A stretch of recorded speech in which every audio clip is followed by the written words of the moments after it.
မင်္ဂလာပါခင်ဗျာမြန်မာနိုင်ငံသူနိုင်ငံသားအပေါင်းကိုယ်ဤကျမ်းမာခြင်းစိတ်ဤချမ်းသာခြင်းနဲ့ပြည့်စုံကြပါစေလို့ဥစွာပထမမေတ္တာပို့သလိုက်ပါတယ်ကျွန်တော်ကကိုထောက်ပါဒီနေ့ဖတ်ပြပေးခြင်းတဲ့ဝတ္ထုတို့လေးကတော့စာရေးဆရာဆက်တော်ရာဆွေရေးသားတဲ့မောက်ရွှင်နွယ်ရိုးရဲဆိုတဲ့ဝတ္ထုတို့လေးပဲဖြစ်ပါတယ်ဝင်းစာရေးဆရာဆရာတော်ရာဆွေကိုလည်းဒီနေရာနေပြီးဂါရဝပြုရင်းနဲ့လေးလေးဆဆခွင့်တောင်းလိုက်ပါရခင်ဗျနာတော်တာစဉ်းကြည့်ကြပါခင်ဗျာ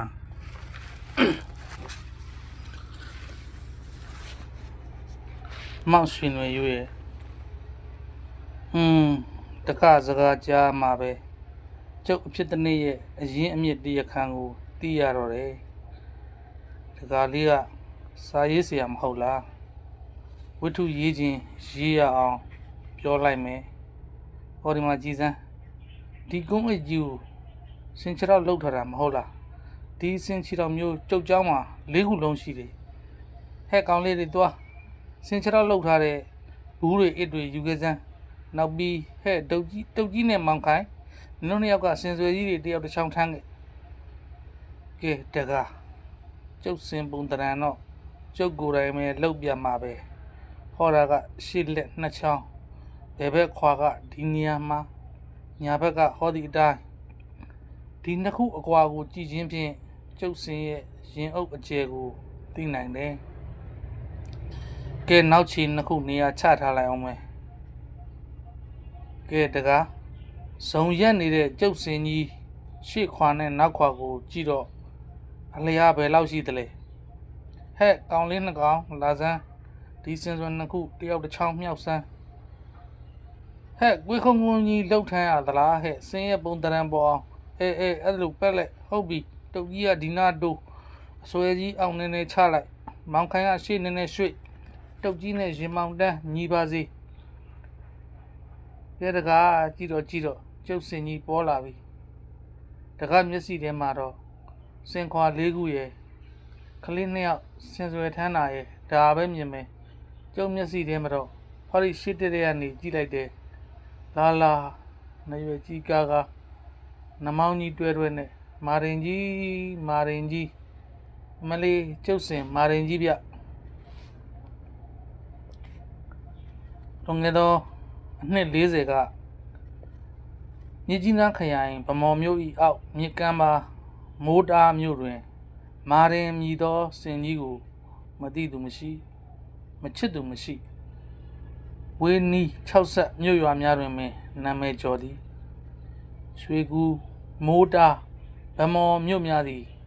ကျွန်းတစ်လုပ်ငန်းထွန်းကားရာဖြစ်၍ဤဌာန၌လူချမ်းသာတို့၏ပစ္စည်းသည်စင်များပင်ဖြစ်သည်မြန်မာပြည်တွင်များစွာသောဒေသတို့၌စင်ကိုမြင်ရခဲ့၍စင်ဆိုလျင်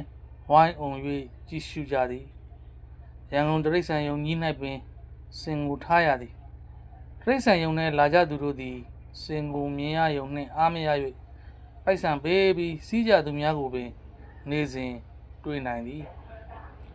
ဖော်ပြပါရွှေကူမိုးတားဗမော်အရက်များ၌ကစင်သည်တခြားဒေသတို့၏နွားနှင့်ဘာမှမခြားနာတော့ကြသို့သောမာရင်ကြီးမြည်သောစင်ကိုကထိုအရက်များ၌ပင်ယနေ့တိုင်မယိုးနိုင်မမေ့နိုင်မိလိုက်သူဟူသည်မြတတိယတိုင်းတစ်ဖြစ်တောက်နှင့်တက်ကြီးစကားတက်ငယ်ကြားရသူတို့မှလည်းသူတို့လူဖြစ်နောက်ကြလေခြင်းဟုစိတ်ထဲတွင်တသသာမာရင်ကြီးသည်စင်တကစင်ဘယ်ရာဇဝင်မှမကြုံမှုအောင်လိမ္မာသည်သူသည်စင်ကိုနှင့်လူစိတ်ဟုဆိုကြအောင်တော့လူမတော်ယုံတန်ယုံလူမဟုတ်သေးအင်းဝခေမြမရာဇဝင်တွင်မင်းရဲ့ကြော်စွာနှင့်တလိုင်းဘရင်ရာဇတိတိတို့စစ်ဖြစ်ရာ၌စင်လိမ္မာပကမတ်ကြောင့်ရာဇတိတိစစ်နိုင်၍မင်းရဲ့ကြော်စွာကိုဖမ်းမိသည်ဆိုရာတွင်စစ်ရှုံးလိုက်ရသောကျွန်ုပ်တို့ဗမာလူမျိုးများကပင်တလိုင်းဤစင်ပကမတ်ကိုချီးကျူးလိုက်ရပေသည်သို့သောယခုဖော်ပြတော့မည်မာရင်အကြောင်းကိုအရေးလေသွားသောအခါ၌က ပကမတ်သည်ဦးတောင်းမင်းနှင့်အလှပြိုင်မိသောကြီးငယ်မြသာဖြစ်ချေတော်မူစင်တို့မြည်သည်မှာလူရက်ရွာတွင်မထားရလူနေအင်ဂျင်နှင့်ဝေးသောဌာန၌စင်သိန်းနှင့်စင်တင်းကုန်းနှင့်တည်သန့်ထားရလေသည်ထူးခတ်၍ထားရလေသည်သို့သောကျွန်ုပ်တို့မာရင်ကြီးကလူထုနှင့်အတူနေသောရွာစင်ဖြစ်သည်သူခြေမှာထုခတ်ရဖို့မဆိုထားပြီးသူဂေဟာစင်တင်းကုန်းမှာပင်အတားအဆီးမရှိချေသူသည်နေရောညပါသွားခြင်းရန်သွားနေခြင်းရန်နေသူဖို့တော်၎င်းတခြားတော်ဖို့တော်၎င်းအန္တရာယ်မရှိအကျိုးသာတက်ရောက်ချေသည်ခွေးများကပင်သူ့ကိုမဟောင်ချေစင်တို့မြည်သည်အကောင်ကြီးသလောက်ဝမ်းခေါင်းကြီး၍သူတို့အစာအာဟာရပြည့်စည်ရန်အလို့ငါမြတ်တော်ကြီးများကိုင်းတော်ကြီးများရှိရာဌာနကိုလုပ်ငန်းတစ်စီတွားရောက်ကြောင်းရသည်မာရင်ကြီးအဖို့ကဘယ်ကိုင်းတော်ဘယ်တစ်ချက်မြေကိုမှအစာစားဖို့တွားနေရန်မလိုပေရွာထဲစီအိမ်တိုင်းလိုမှပင်သူ့အဖို့အစာအာဟာရများရှိသည်ကိုင်းမင်းကြံမင်းစင်ကိုမြက်မာရင်သည်အိမ်တိုင်းစီတွားရောက်မစားရဘဲနှင့်နေ့စဉ်သူဘိုက်ပြည့်နေ၏မာရင်ကိုလူတွေကဘာကြောင့်ဘလောက်ချစ်ကြပါသနည်းအမလေးတားကြီးရဲ့လာစမ်းမအောင်ဖွာစံဖို့ရတာမောလာပြီတကားမရှိဓားမရှိမာရင်ကြီးသည်အမေအိုးကြီးအိမ်ထဲသို့ဝင်လာသည်၌မောင်းစုံမှအဖွားအိုကသူ့ကိုဖိတ်ခေါ်လိုက်၏ဤအလုပ်ကိုကူညီရန်ပင်လာခဲ့သောမာရင်ကြီးသည်အဖွားအိုဖယ်ပေးသောနေရာတွင်ဝင်၍မောင်းထောင်းလေတော်သည်ကဲကဲတားကြီးတော်အောက်ဖြူလှန်လိုက်အောင်မယ်ဆိုသည်၌မာရင်ကြီးသည်မောင်းဦးကိုမော့ပေးလိုက်သည်အဖွားအိုကထောက်ထောက်၍စံကိုထုံနေစဉ်၌နောက်တစ်ချီထောင်းပေးရမာရင်သည်စောင်းလျက်နေသည်တားရဲ့အဖွားမအားတာနဲ့ဒီနေ့တားကြီးဖို့အစာယူမထားဘူးကွယ်ဆိုလဲမာရင်သည်စားရကောင်းစီဟူ၍သဘောမထားအဖွားကိုကူညီရန်သာအင်ဒရီမပြတ်စောင့်နေကြောင်းသူ့မူရာကိုကြည့်ခြင်းအပြင်သိနိုင်သည်ဟဲ့မာရင်ကြီးလာဟဲ့ဒီမှာမင်းကြိုက်လာတဲ့ကြံပေါက်နှုတွေကွာအဖွားအိုအိမ်မှကိစ္စပြီး၍ရွာရိုးထွက်သွားသည်၌အခြားတအိမ်မှလှမ်းခေါ်လိုက်၏မာရင်ကြီးသည်နရွယ်ကြီးတစ်ခတ်ခတ်နှမောင်းကြီးတရန်ရန်နှင့်ကျေးဇူးတင်သောအမူအရာဖြင့်ဖိတ်ခေါ်သည့်အိမ်ကိုဝင်၍စား၏သူကြံမင်းများကိုစားနေစဉ်လင်းငါးခါလေသားကလေးသည်သူ့အဆွဲအောက်သို့လာ၍မော့ကြီးကဟဲ့မာရင်ကြီးစားကောင်းလားကွာငါ့ကိုနင့်လေကုတ်ပေါ်တင်စမ်းဟဲဆိုသည်၌ကလေးကိုနှမောင်းဖြင့်ခါမှပွတ်ချီကသူ့လေကုတ်ပေါ်တင်လိုက်၏ဟဲ့ကောင်လေးမာရင်ကြီးကောင်းကောင်းစားပါစေဟဲ့သူ့ကုတ်ပေါ်တက်ဆော့မနေစမ်းပါနဲ့စင်မာရင်ကြီးချပေးလိုက်ဆိုသည်ကိုကလေးကဟင်းမစင်ကျင်ဘူးဆိုလျင်မာရင်ကြီးသည်ဘာမှမပြောတော့ပဲနေလျင်တော်၎င်းချပေးဟုဆိုလျင်တော်၎င်းဤသို့မှနှမောင်းမြောက်၍ကမ်းလိုက်၏ဟဲ့မာရင်ကြီးတော်ဗလားဘာဖြစ်လို့ကုံအောင်မစားတယ်လေကြံမင်းများမကုံမီမာရင်သည်အိမ်ရှင်များဘက်သို့နှမောင်းတန်း၍နှုတ်ဆက်ခါတွားတော်မူအပြု၌အိမ်ရှင်မကဤသို့မေးလိုက်မာရင်ကလူစကားမပြောတတ်၍ဘာမှမဖြေနိုင်စေကမူအိမ်ရှင်ယောက်ျားကဟဲ့မတ်ရွှေမြိုင်သူ့မှာရှောက်လဲရင်စားမယ်အိမ်ကြီးအများကြီးရှိသေးတယ်ကွယ်မင်းတရားတိုင်းသူစားနိုင်တာမဟုတ်ဘူးဟုအဖြေမှန်ကိုပြောပြလိမ့်မည်ဒီလိုဖြင့်နေ့လေကြိတ်ထိုးလာတော့တခါစားပါစီဖို့တော့ကိုဘတ်တော့သူ့ကြိတ်ထိုးလာဖို့ပြောလိုက်ပါဦးလားပြောကြမလို့ပါဦးမအောင်မြန်ရင်စကားဖြာလှမ်းထတာသူမြင်သွားပြီပဲမာရင်ဒီဤအိမ်ကအစာတစ်ခုခုစားသွားလျင်ဤအိမ်မှာဘာကူညီလုပ်ပေးစရာရှိသနည်းလူမပြောဘဲနှင့်သည်ချိန်တန်လျင်သူရောက်လာလိမ့်မည်မာရင်ဒီလူတို့လက်ခြေဖြင့်ပြုလုပ်အပ်သောတာမန်အလုတ်ကျမ်းများတို့ကိုကျင်လည်စွာတက်ဆွမ်းသူဖြစ်သည်စက္ကတ်ထဲကဆင်မြကဲ့သို့တင်ကြပေးရသည်မဟုတ်ဘဲမြင်ယုံကြားယုံများနှင့်မြောက်ကဲ့သို့အတူခိုးရသူဖြစ်သည်တိရစ္ဆာန်ပင်ဖြစ်ပြီးလေပါရမီရှင်ဟုဆိုအပ်သည်မာရင်သည်စံဖွတ်ကြိတ်ထိုးတာမဟုတ်သေးထင်းပေါက်ရေခတ်ရေငင်လက်တက်၏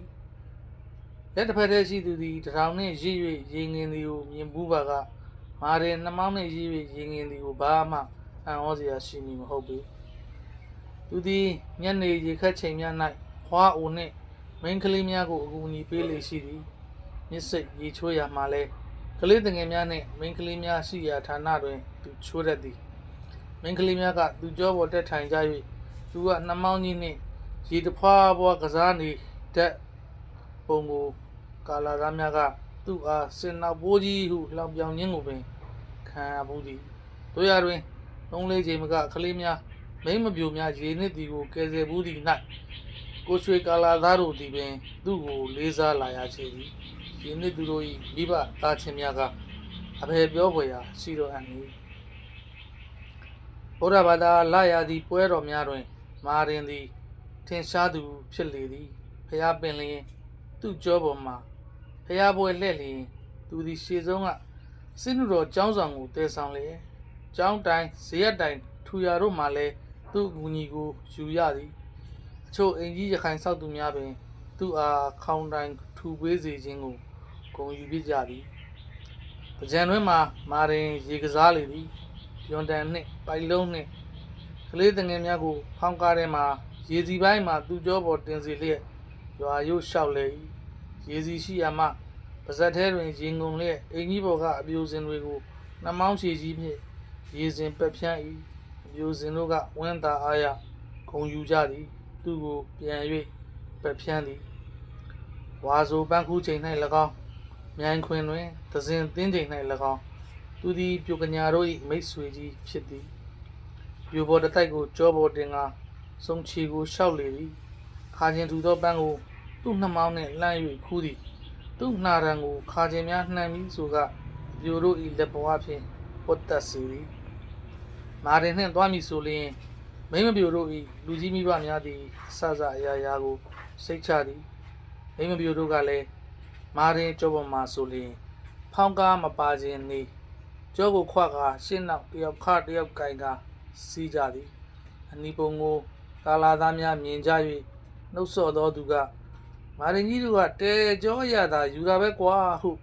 မတိုးမကျေပြောအံ့စင်ကြောပေါ်မှာသူတို့ဘာသာသူတို့စူညံလာသောမိမပြိုတို့မကြားစေကမူနာပါသောမာရင်ကထိုသူ၏ဥကောင်းကိုနှမောင်းဖြားဖြင့်မနာမကျင်ပုတ်လိုက်ပေလိမ့်မည်ငါနားလေပါလေကွာမင်းဒီလိုမပြောပါနဲ့ဟုဆိုသည့်အလားမာရင်သည်လူပြိုကာလာသားတို့အတွက်လည်းမဆောင်ရွက်ဖဲမနေစီအချို့ညစ်အချိန်၌ကြီးစားအိမ်မသွားရသောသူတို့ကိုသူ့လေကုပ်ပေါ်မှတင်၍ပို့သည်အခြားရွာများကိုပင်မာရင်ကဆောင်ကျင်း၍ပို့သည်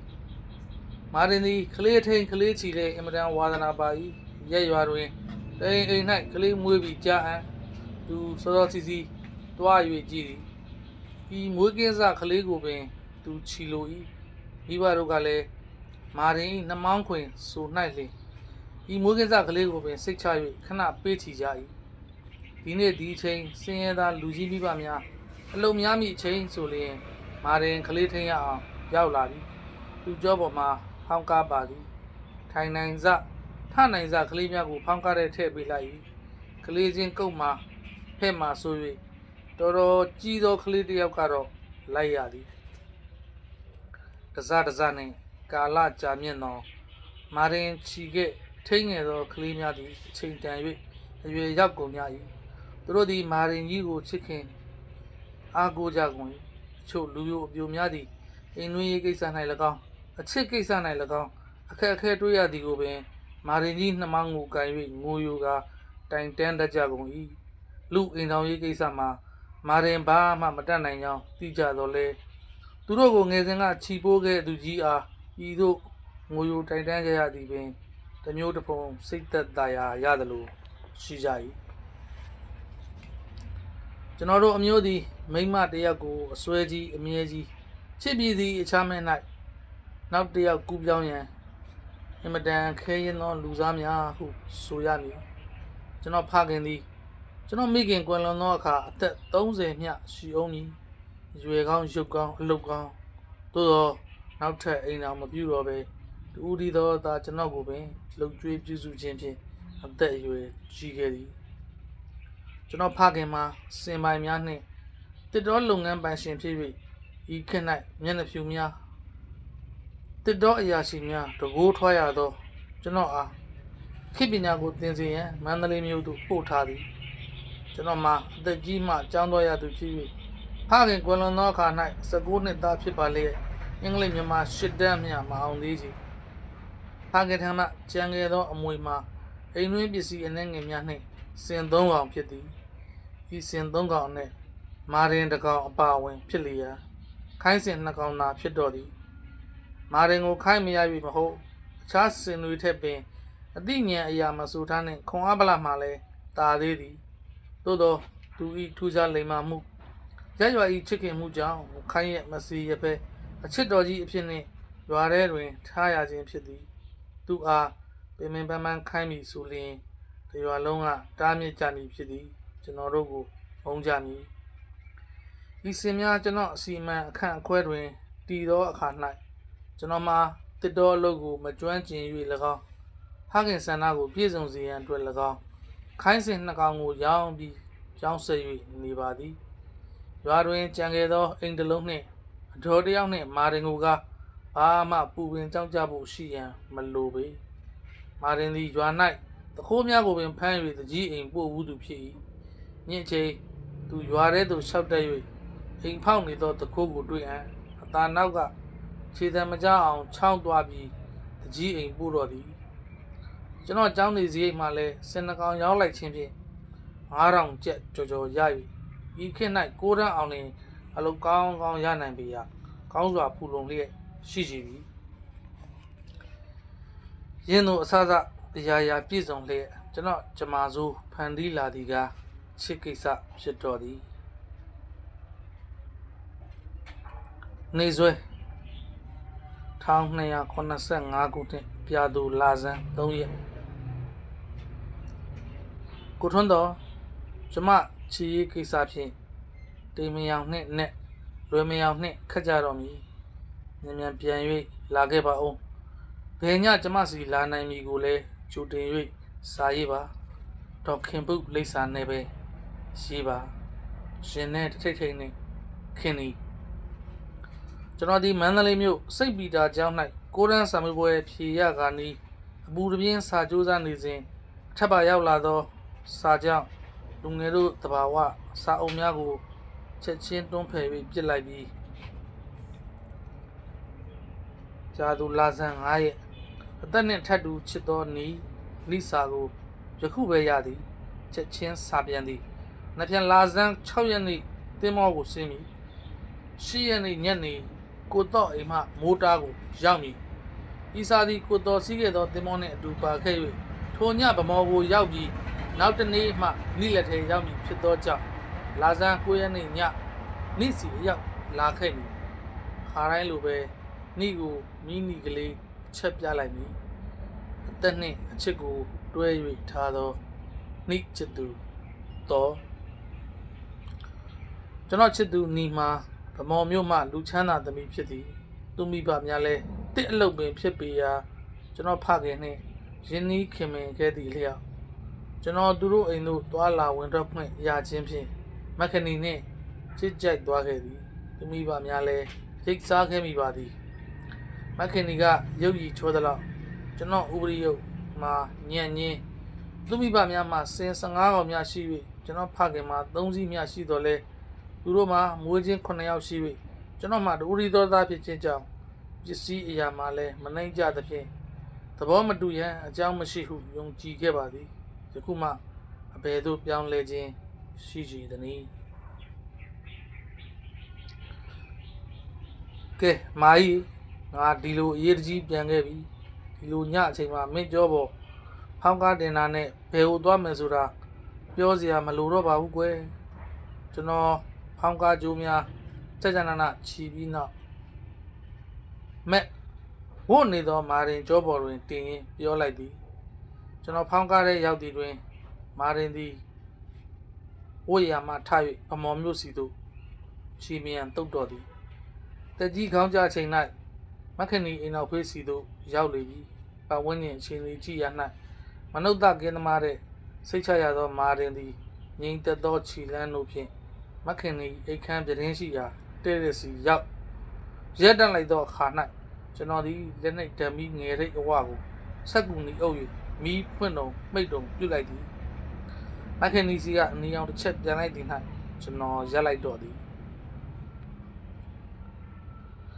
လာဇန်9ရက်နေ့ရောက်တော့လဲဤအချိန်၌ပြာသူလဗမော်မျိုးဤနှင်းတို့သည်အနောက်တစ်တန်းတွင်မေးတင်နေသောလထက်ချမ်းကလေးကို၎င်းခြေတာယာအားလုံးကို၎င်းဖုံးအုပ်ထားပြီးမောင်အတိပြီးလေသည်သို့သောဟိတ်တရိတ်ဆန်တို့ဤတဘာဝညမျက်စိဖြင့်မခင်နီနောက်ဖေးမိဖို့ဆောင်တကားမှဖွင့်ဆင်လာသည်ကိုမာရင်မြင်၍ဝင်းထရန်နာကတ်သွားသည်၌ကျွန်တော်ကမိနီကလေးတစ်ချက်ပြလိုက်သည်မခင်နီသည်မာရင်နှင့်ကျွန်တော်ကိုဝင်းသာခြားနာနေကြောင်းသိလေပြီသူတို့ဝင်းထရန်သည်လူချမ်းသာတစ်တော်သမားပြီးပြီးကျွန်းတင်များကိုပြုလုပ်ထားသည်ဖြစ်၍ဒါမှန်သခိုးသမျှအဖို့စိတ်ချလောက်ပါသည်သို့တော်၎င်းအမြင့်မှာမာရင်ဤမေးမြရှိရာမာရင်ဤနှမောင်းသည်မခင်နီဤကိုပွတ်ချီကကျွန်တော်စီတို့မြောက်ပို့လိုက်သည်ကိုက၎င်းဝင်းထရန်ကအားမြတားဆီးခြင်းကမတက်ဆွမ်းနိုင်တော့ပါစေအချစ်နီရီကုတော်မခင်နီကျွန်တော်ရင်ဝင်နဲ့ရောက်လေပြီဓမော်မျိုးဆောင်းတွင်းရာသီကအေးဆက်လာသည်ကျွန်တော်ဤလောင်းကုတ်အင်းကြီးဖြင့်မခင်နီကိုထွေးပိုက်လိုက်သည်မာရင်သည်ကျွန်တော်တို့ကိုလူနေအင်ဂျင်နှင့်ဝေးရာသို့ဆောင်ကျင်းသွားရန်ပြောเสียမလိုကြီးဤသို့အေးဆက်သောညအချိန်၌မတွေ့ရတာကြာပြီဖြစ်သောချစ်သူချင်းပွေဖက်နန်းရှုပ်ရသည်မှာတော်တော်နှင့်စကားမပြောနိုင်ကြပါစေမာရင်သည်စိတ်ချရလောက်သောနေရာရောက်၍ရက်တန်လိုက်မှကျွန်တော်နှခမ်းတို့သည်ချစ်သူ၏ပါပြင်မှအနိုင်နိုင်ခွာကာဘယ်လိုအရေးခင်များလဲပြောပါအောင်ချေပြောရမှာရင်လေးစရာပါပဲမောင်ကြီးရေကျမကိုလေဘိုကာပြားတစ်တော့အရာရှိတစ်ယောက်နဲ့ပေးစားဖို့နားချကြတယ်ကျမကလူမျိုးချမယူပါရစေနဲ့ညင်းတာကိုအမေကလူမျိုးချပေမဲ့ဘိုးအိတ်လက်က1000ကျော်ရတာမမတိုင်းလိုချင်လို့ရတာမဟုတ်ဘူးငါသမီးမှကန်ထုလို့တယ်ကျွန်တော်စိတ်ခံပြင်းလာစွာကြည်စမ်းဗမာဖြစ်ပြီးအင်္ဂလိပ်လက်အောက်မှဝန်တန်နုစိတ်ကင်းသွားလိုက်တာဒီဘောဘရင်ပါတော်မူရာမှ28နှစ်ရှိပါသေးလားငွေနဲ့ဂုံကိုတဲမက်ကြတာကိုအမျိုးမတူတာအသာထားအောင်ဘာသာကရောဘာသာကိုတော့ဒီဒေးဗစ်ဆိုတဲ့အကောင်ကကျမကိုရရင်ဗုဒ္ဓဘာသာဝင်မယ်ပြောတယ်ဗမာလိုလက်ထပ်ပါမယ်တဲ့အောင်မယ်ဒီကောင်ကဒါလောက်ပဲတယ်လားရင်းတို့ပြောရတော့လဲအိန္ဒိယပြည်ဖွားအင်္ဂလိပ်ကလားကာပြားကောင်သည်မခင်နီလိုဗမော်သူဤယူပါယုံအောက်၌ဤမြဒူးထောက်သည်မှာဘာမှအံ့ဩစရာမရှိဟုဆိုခဲ့တော့ကျွန်တော်ချစ်သူကိုချီကျူးတော်ရာရောက်ပြီတော့သို့တော့ဒင်းတို့ဆင်းသက်လာသောအမျိုးလိုရာသီဥတုချမ်းကြောင့်သားအည်မိကြောင်ကျန်းတွေမဆိုထားနဲ့မြို့သမီးများသားအည်နူးညံ့ခြင်းနှင့်ပတ်သက်၍လူမျိုးခြားတို့၏နှုတ်မှချီကျူးခြင်းကိုခံရသောမြမပြည်မှာပင်မြို့နှင့်နယ်ကိုခွဲ၍ကြည့်ခဲ့သောဗမော်သူများ၏အသားအယောင်နူးညံ့လှပခြင်းသည်ဘယ်အရက်ကိုမှနံပါတ်1မထားကြောင်းသိစွမ်းနိုင်လောက်အောင်ဘုဒ္ဓကျွယ်ဝသူများကမူကျွန်တော်ဘက်ကထောက်ခံလိမ့်မည်ထင်ပါသည်ရုပ်စင်းတန်ကိုလုံးကိုပေါက်စံချိန်တူညီနေလျင်ဗမော်သူ၏အသားအည်နူးညံ့ပြည့်ဖောင်းခြင်းကတာကိုတာရပြီမည်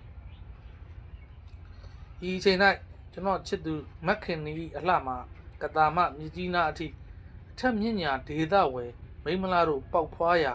မိုးကောင်းမျိုးမှမိုးကောင်းမျိုးဤကွန်းတော်ကိုင်ဖြစ်ခဲ့သောထိုစဉ်ကမိုးတားတွင်ကျွန်တော်အကူဝင်းခွဲတော်ကိုဘတ်မောင်ဤဇနီးဖြစ်သူမတ်ရွှေမြန်ကပင်ချီကျူးသမှုပြုရပေသည်ဤမြယူပါယုံဂုံမြောက်နေသောကျွန်တော်ချစ်သူကိုအားရပါရပွေ့ဖက်ခါမတော်မတဲ့များလက်လွတ်ရချင်ပြီလားဟုဇောရတဖြာနေမိသည်မခင်နီသည်ကျွန်တော်ရင်ထဲ၌လဲလျောင်းနေရမှကျွန်တော်ပါနှစ်ဖက်ကိုသူ့လက်ဝါးလေးတစ်ခုနှင့်ညှက်၍ပုတ်ခါအားပဲဖြစ်ဖြစ်မစိုးရိမ်နဲ့မှာပဲငေါငါလွှဲရင်ဖြင့်နှမဘယ်သူလက်ထဲမှမရောက်မခံပါဘူးကွယ်ယုံမာတဲ့နှမရေမောင်ငါရောလက်လွတ်ခံနိုင်ယူလား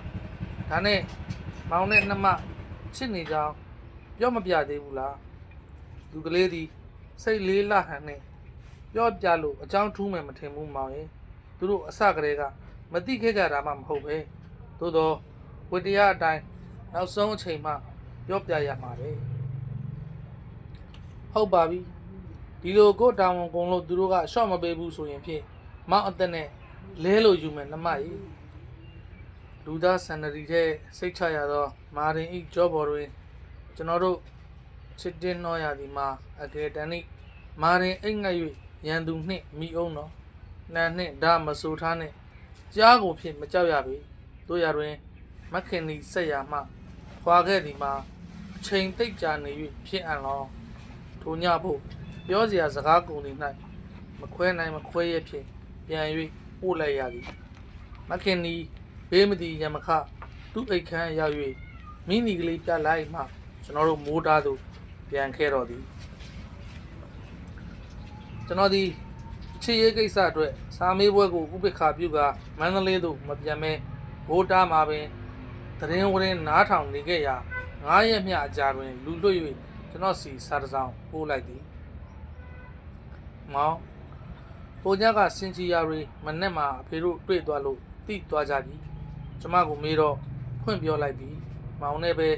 ယူပရစီပြောတာအမေကသဘောမတူဆုံးပဲမောင်ကြံမာတော့ကျမကိုဖြင့်အလင်မပေးကြတော့ဘူးညအိတ်ခမ်းကိုလည်းအပြင်ကတော့ခတ်ထားသည့်အထိ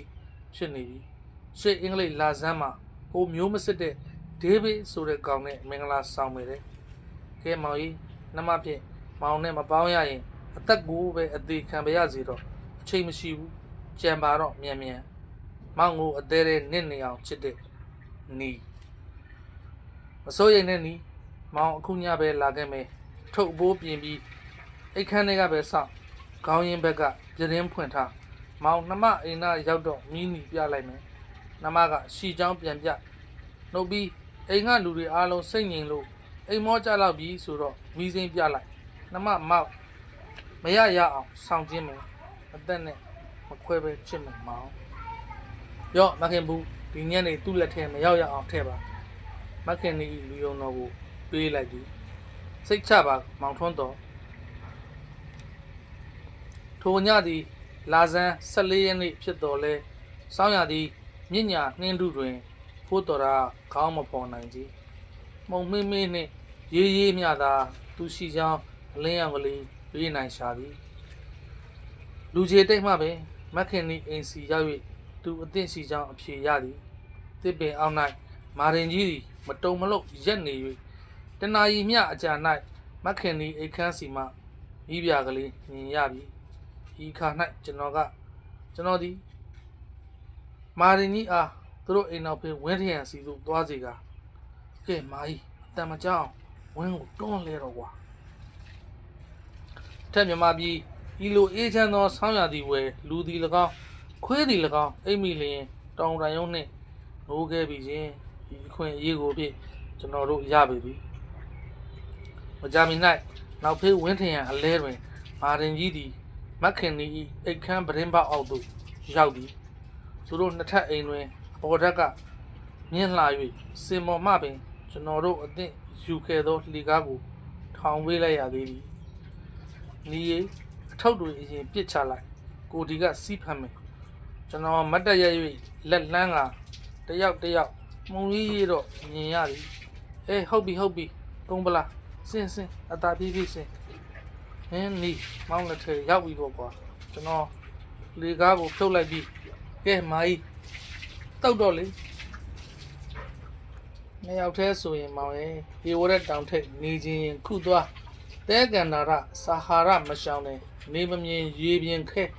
မြောက်ဝင်ရိုးစွန်းကိုလည်းခုပဲသွားလို့နေပါမယ်။ဟောင်းကားကြီးတဲ့ဝဲကျွန်တော်အိရလိတ်ပစ္စည်းများပါမွေရအသင်ခင်း၍ကျွန်တော်တို့ချစ်သူနှစ်ယောက်တက်တောင့်တက်တာရှိလာပါသည်။ချိန်နဲ့ညကြကားမှရွှေလာရောင်သူတွင်ကျဲကဘာမြေပြင်လုံးမြူမဖုံးတိမ်မပင်ထက်ကောင်းခင်ဝဲထိန်တာနေတော့တယ်မောင်မိုက်ကြောင်ကြိတ်ကြတဲ့အခါဝဲလောကုတ်ချော်တော်မူလာတယ်ဖိုးလာနတ်သားတိမ်ကြမြုပ်စီသားလို့ဆူတောင်းရမလားသတိထား တော်တော်လေးအနီလိုလဲကျွန်တော်တို့ချစ်သူနှစ်ယောက်မှာဖို့တော်တာဆန္ဒလာကြီးကိုအပြစ်ဆိုစရာမရှိအလိုက်ကန်းစိုးသိပေ၏ဦးတီတကူရဲ့ရွှေလှမှာယုံဝတ်လို့စံဖွတ်တဲ့အဖိုးကိုရဲ့မြိုင်ညိုကိုငွေရောင်လွှမ်းကမှချစ်ပန်းလွာဒီနှခိုင်ကလက်အုပ်ဆိုင်ဦးနှိတ်ချလို့ကြတော့ပါမယ်ပြာသူလွန်တဖို့တွဲမှလာနှင်းဖွဲလို့ရောင်ကြီးကျွဲမယ်ကြီးပွဲကွက်ညာကားအဲ့ဒီကြတော့မှရွှေလှကိုတော်တာရဲ့ကျုံမြော်ကဘော်ရောင်တောင်းမင်ပခင်ကညာကျင်ရလောင်းရည်နဲ့ပေါင်းရစီတာကျွန်တော်ဒီခရီးစဉ်ရည်ရွယ်ချက်မှာယခုမြေရုပ်အောက်ဖက်စုံနေပြီဖြစ်ဖြစ်မိုးတာခဏဝင်ပြီးနောက်ထိုညပင်ကတာအရောက်သွားပြီးနန်းနဲ့မန္တလေးထွက်ပြီးတင်မောကိုလိုက်ပြီသို့တော့ဗမော်နဲ့မိုးတာခရီးတဝက်မရောက်မီဘလို့နေမာကြီးမှန်မှန်သွားရကချီမြန်းသွားပါကလားမှန်စံမောက်လေပဲခဏလှုပ်ဆန်းွယ်ကျွန်တော်ရှင်နဲ့ဒေကနေဖြစ်ကဖောင်းကားအောက်ခေါင်းငိုက်၍ဟေးမာရင်ကြီးနောက်ကလိုက်လာတဲ့ခြီတံများကြားသလားကွယ်မာရင်ကြီးဒီအမြန်ပြေးရကသူ့နှမောင်းကိုထောင်ပြခြင်းဖြင့်ကျွန်တော်စိတ်ထင်မှန်ကြောင်းသိရကနောက်ဖက်ပြန်ကြည့်လိုက်ဒီ၌လက်နှိပ်တံပြီးအောင်မိတ်တုံဖွင့်တုံနှစ်ခုနီးစင်နှစ်စီးတောင်ပါလားကွယ်တရိမောင်းကိုဖက်တာမာကြီးလွတ်အောင်သာအကျိုးဆောင်တော့ကွယ်မာရင်ကြီးချီကုံသွန်လေပြီသို့တော့နောက်ကစင်များမှာချွန်းပေါက်၍တရကြမ်းလိုက်လာသဖြင့်စင်အော်တံများကိုကြားရရာမာရင်ကြီးသည်ဘယ်သို့စိတ်ကူးပေါက်သည်မသိအပြေးရ၍ကိုရှိန်တက်လိုက်ခါနောက်ဖက်ခေါင်းပြန်လှည့်ပြီးဟိုစင်များလာရဘက်ဥတီ၍ဆိုင်းလေကျွန်တော်စိုးရင်တကြီးဖြစ်ကဟေးမာကြီးလွတ်အောင်ပြေးပါဆိုနေတာကိုသို့တော့ကျွန်တော်စကားမဆုံးမီမာရင်ကြီးအကြံကိုသိရလိမ့်မည်အတန်များကြားရခြင်းဖြင့်နောက်စင်များသည်သူ့ကိုကြိုက်ရသောအကောင်များဖြစ်ကြောင်းသိရ၍မလန်းမကန့်ရောက်သည့်နှင့်တပြိုင်နက်အော်တန်ပေး၍ထိုးလိုက်ရာကြောက်စင်များမှာအနာကမခံမဲတက်လန်၍ပြေးကြလေ၏ဤတွင်ပြေးစင်မော်မှတနတ်တန်တစ်ချက်ကြားရပြီးဟေးမင်းကနိုင်စင်နဲ့တိုက်စစ်စင်သလားငါသမီးပြန်မပေးဘူးလားကျွန်တော်ဘာမှအဖြေမပေးရသေးမီမက်ခင်နီသည်ကျွန်တော်ကိုယင်ချင်းအပ်၍တင်းကျပ်စွာဖက်ပြီး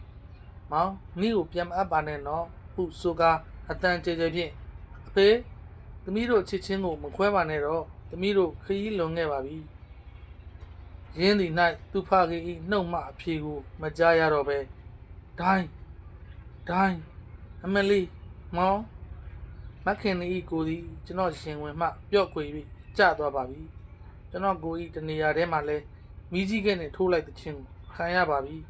ကျွန်တော်ငိုတံပါလာ၏မာကြီးရေစင်ချင်းနိုင်တော်လဲလူချင်းဖြင့်ရှုံးပြီကွတို့အလောင်းတွေသူတို့လက်ထဲမရောက်အောင်လွတ်အောင်သာပြေးတော့ပြေးပြီတော့ကျွန်တော်စကားမဆုံးမီပင်မာကြီးသည်နောက်လှည့်ပြီးကျွန်တော်တိသမျှတွင်စင်တို့၏မမြန်ဘူးသောချီအစုံဖြင့်ကဆုံဆိုင်မာတော်သည်ကြောက်စင်များမလိုက်ရဲတော့လဲတနတ်တန်တော့ဖြင့်3-4ချက်ဆက်ခါကြားလိုက်သေး၏ကျွန်တော်တို့စီကိုဖြင့်နောက်ထပ်ကြည်စံမတီးတော့ပါမခင်နီမောင်နှမရေမောင်ကိုထီသေးလားဘယ်ဘက်ပခုံးစွန်းမှာနည်းနည်းလေးပါနှမတော့မနေရတော့ဘူးမောင်ရေမောင်နီးမာခဲ့ပြရစီတော့မောင်ရေဖေတို့ကိုကလဲစားလဲမချင်းနဲ့နော်အမှုဖြစ်တော့လဲဖွင့်မပြောပါနဲ့နော်ဒီချိန်၌မာရင်းဤချီမှာရန်သူနှင့်ဝေး၍အဖြည်းဖြည်းလေးစိမှန်ကန်လာသည်တိတ်စကားမပြောပါနဲ့နီးရဲ့မောပါမယ်ထူတော့ပါဦးမောင်ရဲ့မာကျင်သားလေးမှာပါရစီအမှုဖြစ်လို့စစ်တော့တရက်နဲ့လိုက်ပြစ်တာလမ်းကဓမြတွေလို့ပြောပါနော်စစ်စစ်လေးအဖေတို့သူ့သမီးကိုတတ်တာမဟုတ်ပါဘူးဝေဆိုတဲ့ဂုံလောကကနီးကိုတတ်တာပါမောင်ရဲ့မောင်နီးကိုနောက်ဆုံးကြည့်ခြင်းနဲ့ကြည့်ပြီးနီးတောင်းခံတာကိုဂရိပေးလိုက်စမ်းမကွယ်စိတ်ချပါနေရဲ့ဒါပေမဲ့နီးမသေးရပါဘူးတိုးတော်လဲကျွန်တော်ဂရိကိုရသည်နဲ့တပြိုင်နက်နီးသည်ကျွန်တော်ကိုနောက်ဆုံးပွေဖက်ခြင်းဖြင့်တင်းကျပ်စွာပွေဖက်ပြီးနောက်ပျောက်ခွေ၍သွားလေ၏နီးကျွန်တော်မျက်စိမှာမျက်ရည်အိုင်ပါပြီမာကြီးရေနီးအသက်မရှိတော့ဘူးကွာ ဤစကားကြားရင်ဖြင့်မာရင်စိတ်ကိုလျှော့လိုက်လေပြီသူချေသည်ဖြည်းဖြည်းနှေး၍တွားရမှရက်လိုက်သည်ရက်နေရမှဖြည်းညင်းစွာဝစ်လိုက်သည်ဝစ်ရမှလက်ရနန်းဆောင်သို့ဤခနဲကျသွားရာကျွန်တော်မှာနိအလောင်းကိုပွေလျက်သားမြေပြင်သို့လွင့်စင်ကြလေသည်အလိုမာကြီးမင်းကိုလည်းထိခဲ့တကူရင်းသည့်အချိန်မှာရှေ့ပုတ်ပါကရောင်နီခင်းမိမှုမာကြီးဤလက်ဝန်းနံဆောင်တွင်တွေးခွက်ကြီးကိုလည်းအထင်းသားမြင်ရပါတော့သည်ကြည်စမ်းစင်ပြစ်တနတ်တံပါလားဟင်ချစ်သူလဲဆုံးတရက်လုံးရဲ့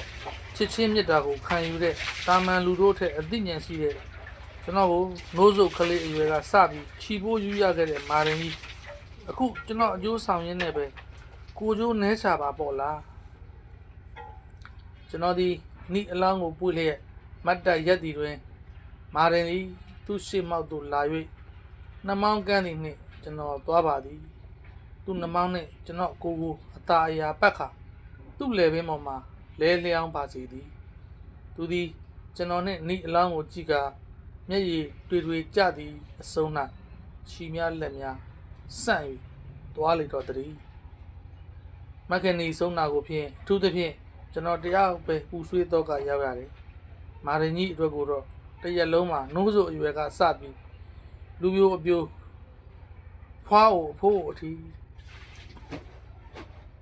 ဒါပါပဲတကားရဲ့ကျုပ်အစအုပ်ဖြင့်ကိုစီရင်ပြီးမက္ခဏီနဲ့မာရင်ကြီးနောက်လိုက်မယ်စိတ်ကူးသေးတယ်နောက်မှဒီစိတ်မိုက်ချိုးနှိမ်ပြီးမောင်ထွန်းတော်ကနေဥတေမိလုံနေခဲ့တယ်အခုတခါနဲ့စကားဆက်မိလို့မက္ခဏီပြောသွားတယ်အဖေတို့သူ့သမီးကိုတတ်တာမဟုတ်ပါဘူးငွေဆိုတဲ့ဂုံလောကကတတ်တာပါဟုတ်ဆိုတာဂရိယာပြီးခုနကတကားပြောတဲ့ငွေနဲ့ဂုံဆိုတာအရင်ရှင်ရဲ့လက်နဲ့အရင်ရှင်ဆိုတာကအရင်ရှင်စနစ်ရဲ့ကြေးကျွန်ဆိုတာဆက်ကြည့်လိုက်တော့မက္ခဏီနဲ့မာရင်ကြီးကိုတတ်တဲ့တရခန်အစ်စ်ဟာအရင်ရှင်စနစ်ဆိုတာပေါ်လာတဲ့တကားကြီးဟုတ်တယ်တကားပြောတာလူထမ်းစားကွဲပြားစေတာဟာဒီစနစ်အများလူထုစင်းရဲလို့သာသနာဘာသာဆုပ်ယုပ်ရတာဟာသူ့ကြောင့်မာရင်ကြီးကတော့အဟိတ်တရိษံမှုဒီအထိတိမသွားရှာဘူးသို့တော်လဲဒီမှာတခါသူဟာစင်ပေမယ်လို့လူစကားမပြောတတ်ဘူးအောင်းမေ့သလားမက္ခဏီအလောင်းနဲ့ကျုပ်ကိုသူ့နှမောင်းနဲ့ဖဲလို့မျက်ရည်တွေကြာရင်တေကာနီးသူပြောသွားတဲ့စကားဖြင့်ကျုပ်နားလည်လိုက်တာကလူတွေဟာငွေနဲ့ဂုံအတွက်ကိုယ့်ရင်တွေအသက်ကိုယ်တောင်တတ်ပါရောကလားတဲ့ပေါင်းရွှေလွယ်ရွရဲ့ဇလန်းလေးကတော့ဖြင့်ဒီမှာပဲဆုံးငန်းတိုင်ပါပြီခင်ဗျာနောက်စဉ်ပေးကြတဲ့အတွက်အထူးပဲကျေးဇူးတင်ရှိရပါတယ်ကျွန်တော်ရွေးချယ်ခဲ့တဲ့ဒီဇလန်းလေးကိုနာတော်တာဆင်ညာခြင်းအပြင်မိဘများရဲ့အချိန်ဟာအလဟတ်မဖြစ်ရပဲအပြုသဘောဆောင်တဲ့ခံစားချက်တစ်စုံတရာရတယ်ဆိုရင်ဖြင့်အထူးပဲကျဉ်းဝန်တာရပါတယ်ကျွန်တော်မိဘများအားလုံးချမ်းသာစွာအိပ်ဆက်ရခြင်းချမ်းသာစွာနိုးထရခြင်းသည်ဟူသောချမ်းသာဒုက္ခအဖြာကန်းနဲ့ပြည့်စုံရပါစေဗျာကျွန်တော်ထောက်ပါ